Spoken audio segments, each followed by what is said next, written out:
Ouais, c'est gâté, c'est tellement gâté. Adama Bitogo quitte la RHDPH et dit que Alassane Ouattara n'est pas éligible aux élections. Donc, je vous laisse regarder la vidéo par vous-même. Likez, commentez, partagez la vidéo maximum comme d'habitude. Il a fait 2020 dans son troisième mandat. Tu sais, il a fait un semblant de dire qu'il ne sera pas candidat. Tout le monde était content, il a été félicité. Même dans la salle, il a été applaudi et tout ça. Après, il est revenu, il a dit, hey, attention, cela ne veut pas dire que je ne peux pas me représenter. Hein. La Constitution me permet. Bon, bref. Après cela, Bon Koulibaly décède, il dit qu'il est candidat. Bon, après, vous avez vu ce qui s'est passé. Bon, ce qui rend maintenant la tâche très difficile, quand on voit certains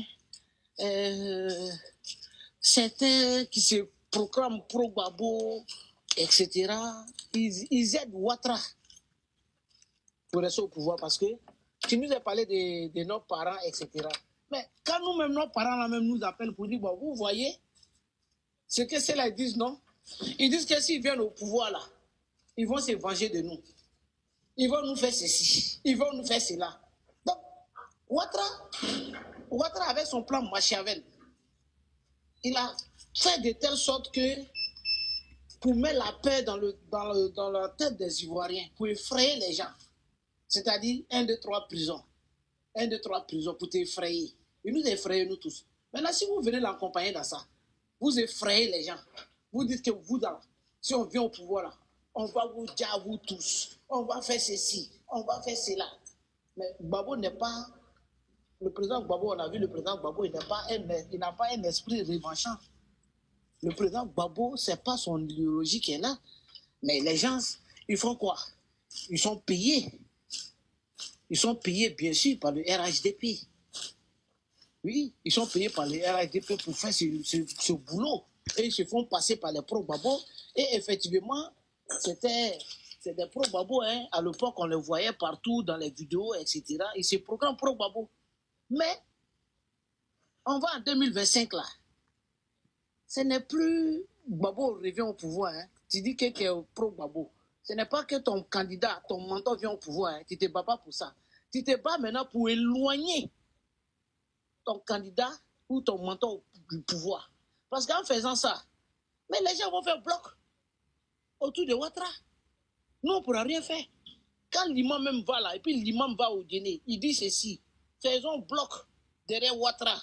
Les gens veulent nous voir. C'est-à-dire si l'arbre, là, Ouattara, c'est l'arbre. Ils veulent faire tomber l'arbre et puis nous tous, on sera au soleil. Vous les avez vus hier. On ne pouvait pas porter... hier, là, notre barbe, là, on rasait. On portait jean. Maintenant, vous les voyez. Ceux qui ont fait ça, ils ne sont pas encore morts. Vous les voyez, vous attendez. Mais ce sont eux qui sont en train de les encourager. Tu as parlé tout à l'heure de groupe que vous avez entre vous, les jeunes. Ouais, vous avez formé un groupe où vous parlez entre vous. Mais c'est bien, c'est intéressant. C'est pour la Côte d'Ivoire. Mais ceux qui viennent maintenant en visage découvert. Et puis ils s'encouragent. Tu vois des milliers de vidéos. Mais les gens vont faire bloc derrière Ouattara. Donc si Ouattara fait encore un deuxième, parce que aujourd'hui là, je vais vous dire, hein, Ouattara n'a pas autre méthode pour dire à ces maîtres-là comment il va se maintenir au pouvoir. Parce que depuis 2021, lors de son déjeuner ici avec son Macronie ici, Macronie était clair, il lui a dit, il faut rassembler toute l'opposition. Il faut que l'opposition se mette ensemble. Il faut laisser tout le monde se présenter. Il faut créer la réconciliation. L'autre a dit tout à l'heure, c'est lui qui a la clé de la réconciliation. Mais il ne le ferait pas. Parce que la réconciliation ne l'arrange pas. Il s'est maintenu sur la division ethnique, religieuse. C'est si ça, il s'est maintenu. Avec ça, il est venu au pouvoir. Donc, c'est ça qui l'arrange. Si les autres aussi l'accompagnent dedans, ben, on va subir nous tous. Hein. Arrivé à un moment donné, on va s'accompagner dedans et puis on va subir. Il n'y a pas de problème. Le jour son pouvoir finit, si c'est eux qui vont rester encore, et puis on va toujours continuer, et puis voilà. Parce qu'après, arrivé à un moment, c'est énervant. Voilà, c'est énervant. À cause de votre propre petit intérêt, vous n'avez même pas honte des lâches. À cause de votre petit intérêt de 500 €. 1500 euros, 1000 euros.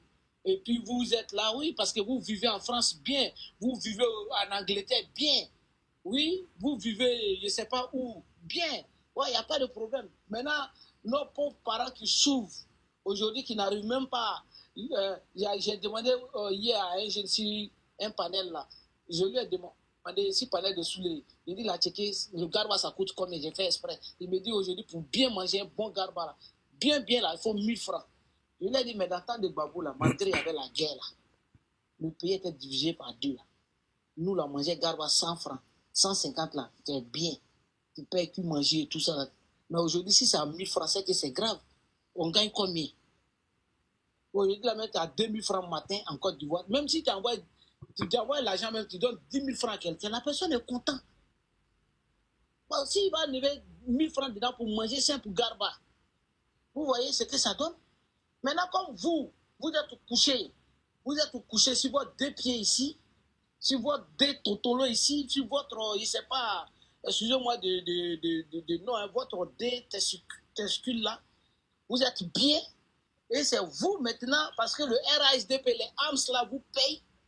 Et puis vous venez, vous faites semblant, comme vous êtes, oui, je suis un ouais, oui, mes parents sont morts, oui, alors que tu es un menteur. Tu mens, tu travailles pour le RHDP. Mais tout ça va finir. Sauf le pouvoir de Dieu ne finit pas.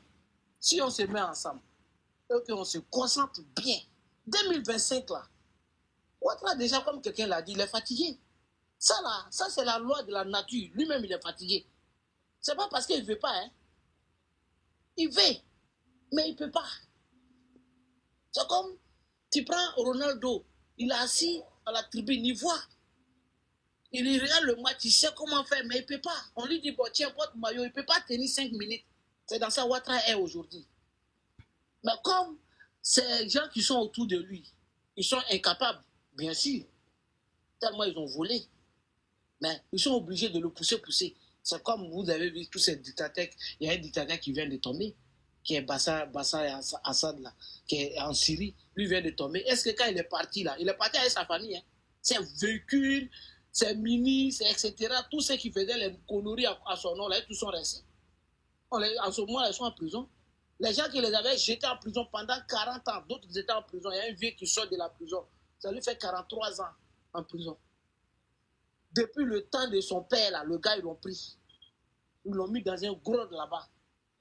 Il sort même, il est vieux, il n'arrive même pas à marcher, il ne sait pas où il est. Mais lui, il est parti, non? Le gars, lui, il a sauté à son avion. Et on les voit à Abidjan aujourd'hui, tous ces gars qui sont autour de Ouattara, ils font la pluie, le beau temps. Mais ça va finir. Donc, frère, tu vois, nous là, nous, on ne va jamais se déconcentrer. Nous, on est dans la lutte, on va toujours dénoncer. Et puis, on va toujours parler à nos différents parents. Ceux qui veulent attendre, tous ils vont attendre, ils vont comprendre. Mais on parle aussi à ces gens-là. Oui. Merci à Touro. On parle aussi à ces gens-là qui sont dans tous les sens. C'est eux maintenant, là. Nous tous, on doit se mettre ensemble pour les combattre. C'est eux, notre ennemi. Ouattara, là, c'est vrai. Ouattara est notre adversaire, puis notre ennemi. Mais ceux-là, ils sont plus graves que Ouattara, parce que Ouattara, lui, on sait. On connaît les gars de RHDP, on connaît leurs positions. Maintenant, ceux qui se font passer par des radicaux ou bien quoi, là, qui menacent, si on vient au pouvoir, vous les Doula, là, vous les enfants du on va vous dire, vous tous. Mais, si tu dis ça, mais qui ne veut pas vivre? Tout le monde veut vivre. Maintenant, ils vont se battre comme ils sont au pouvoir en ce moment. Ils vont se battre pour rester au pouvoir. Hein. Ça là, c'est clair. Ils vont se battre pour rester au pouvoir. Parce qu'ils veulent vivre. Mais est-ce que le président Gbagbo Laurent, lorsque la rébellion est faite contre lui, mais dans les accords de Marcoussi, etc., est-ce qu'elle était obligée de participer même d'ailleurs? De toutes les façons, c'est lui qui avait raison. Puisque c'est lui son pouvoir qui était attaqué.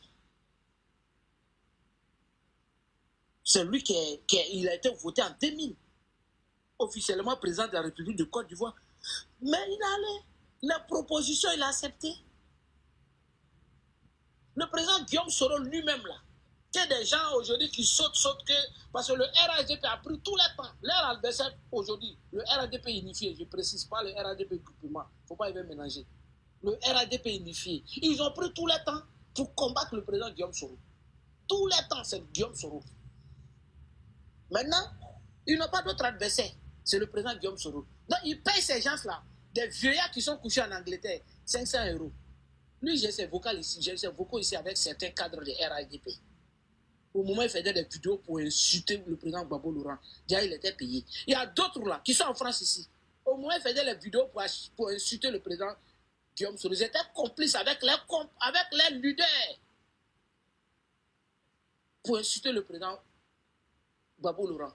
Puisque c'était ça, la feuille de route. Maintenant, la feuille de route aujourd'hui, orientée sur le président Guillaume Soro. Le président Guillaume Soro, lorsque le président Gbagbo Laurent le nomme comme ministre, mais le président Guillaume Soro, là, quand il vient, Gbagbo l'a dit, c'est pas moi, hein, le président Gbagbo l'a dit, que lors du conseil des ministres, premier conseil des ministres, les gens voulaient même dire le président Guillaume Soro, d'autres ils vont l'arrêter.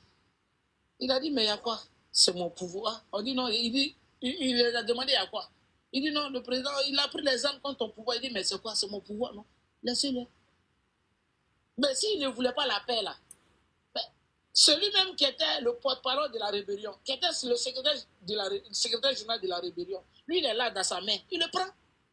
On dit en guerre, là, quand le capitaine tombe là, c'est mort, qui a gagné la guerre. Il le prenait et puis c'était fini. En communication, psychologiquement, il avait gagné la guerre. Mais il a laissé parce qu'il voulait la paix. Maintenant, tu vois des petits pépéros avec les deux testicules noirs là, qui sautent, on dirait des lapins partout, voilà, ils sautent partout là.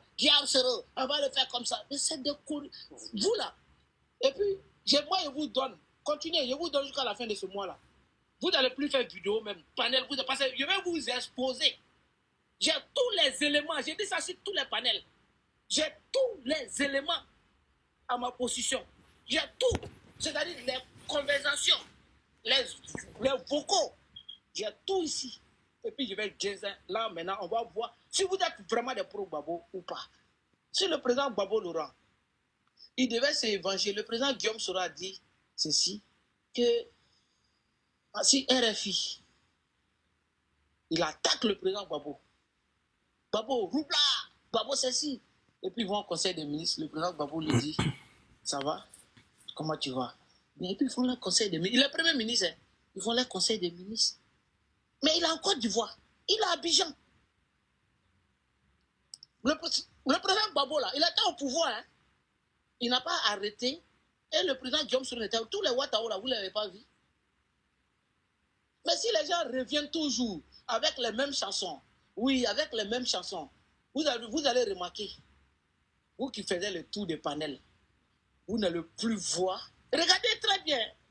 Ceux qui font les panels de RHDP sont devenus les Beléman. C'est-à-dire, ils sont devenus presque blogueurs, ils sont dans tous les sens. Ils ne sont plus maintenant l'opposition, Gbagbo, Guillaume Soro. Non. Puisque les mecs les a dit non, nous on a fini de faire notre travail. Ceux qui sont payés, ils sont en train de faire le travail, ils vont faire ça entre eux là-bas. Regardez, ce que je vous dis là, allez ici les panels, faites le tour de ces panels de vidéos. Il n'y a pas autre sujet. C'est le sujet de Guillaume Soro. C'est le sujet de Guillaume Soro si les radicaux soi-disant hein, ou des gens qui sont vendus. Maintenant, si les panélistes RADP là, ils vont voir une go, ils vont mettre sa photo et puis ils vont parler de ça. Ils parlent de tout et de rien parce qu'ils ne se fatiguent plus pour faire ce combat là. Ils ont des gens pour faire ce combat. Mais le président Gbagbo, il a subi, c'est lui qui a subi. Ce que lui n'a pas fait là. Toi, tu dis que toi, tu es du président Gbagbo. Et c'est toi, tu es, je ne sais pas, tu es PPAC. Et tu es là, tu fais semblant, tu es RHDP. Moi, je n'aime pas les gens qui ne s'assument pas, quoi. Il faut t'assumer, il ne faut pas porter casquette de président Laurent Gbagbo. Des femmes qui sont dedans. Des femmes qui sont dedans. Qui font des photos, des vidéos de nudité avec certains cadres de RHDP. Vous n'avez pas honte. Vous êtes des lâches. Et puis ils prennent ça. Et puis ils nous donnent ça. Maintenant, nous, on va utiliser ça contre vous. Vous êtes tous des lâches. tous des lâches. Mais moi, maintenant, là, je suis en tas contre vous. Parce que si ça me prend, là, je vais tout dire dans les groupes WhatsApp et puis ils m'en foutent. Allez là, c'est l'heure de cassement de Papoué. Donc, faut dire. Mais oui, ça va être... Mais attends, c'est là, mais tu penses que je suis à table pour rien, quoi. Faut dire là comme Mais ça. il y a Jensen. Voilà, comme Il y a ça. Jensen quand même. Là, on les vite. Il faut les démasquer rapidement. Pas les démasquer à la dernière minute. 2025 est arrivé. Voilà. Voilà. Il faut qu'on mette fin à des conneries là. Voilà. Ils sont beaucoup comme ça. Ils sont là pour gâter la lutte. Ils se déguisent pour dire, ah, eux, ils sont pro Gbagbo. Quand ils regardent la politique de Gbagbo là, ce que Gbagbo dit, c'est ton leader, ce qu'il dit là, ce qu'il doit suivre. Mais quand tu sautes ça, c'est si autre problème là. On va tuer les Djoula, on va tuer les temps. Ça a quoi avoir pour dire, Ouattara va partir. Il y a les Djoula qui sont pro Gbagbo. Il y a les Djoula qui sont, comment on appelle ça, GPS. Il y a les Djoula, il y a les Bouzman aussi qui sont, comment on appelle ça, RDR. Donc, le problème n'est pas faire de tuer les pro Gbagbo et tuer les Djoula. Non, ça c'est pas la politique. Déjà, même pour appuyer ce que tu dis là, la femme du président Gbagbo en ce moment là, elle est du Nord. Voilà. Elle est du Nord. Toi, tu vas dire que tu vas tuer lui, sa femme. Lui, ça, Est-ce que ça va là? Est-ce que lui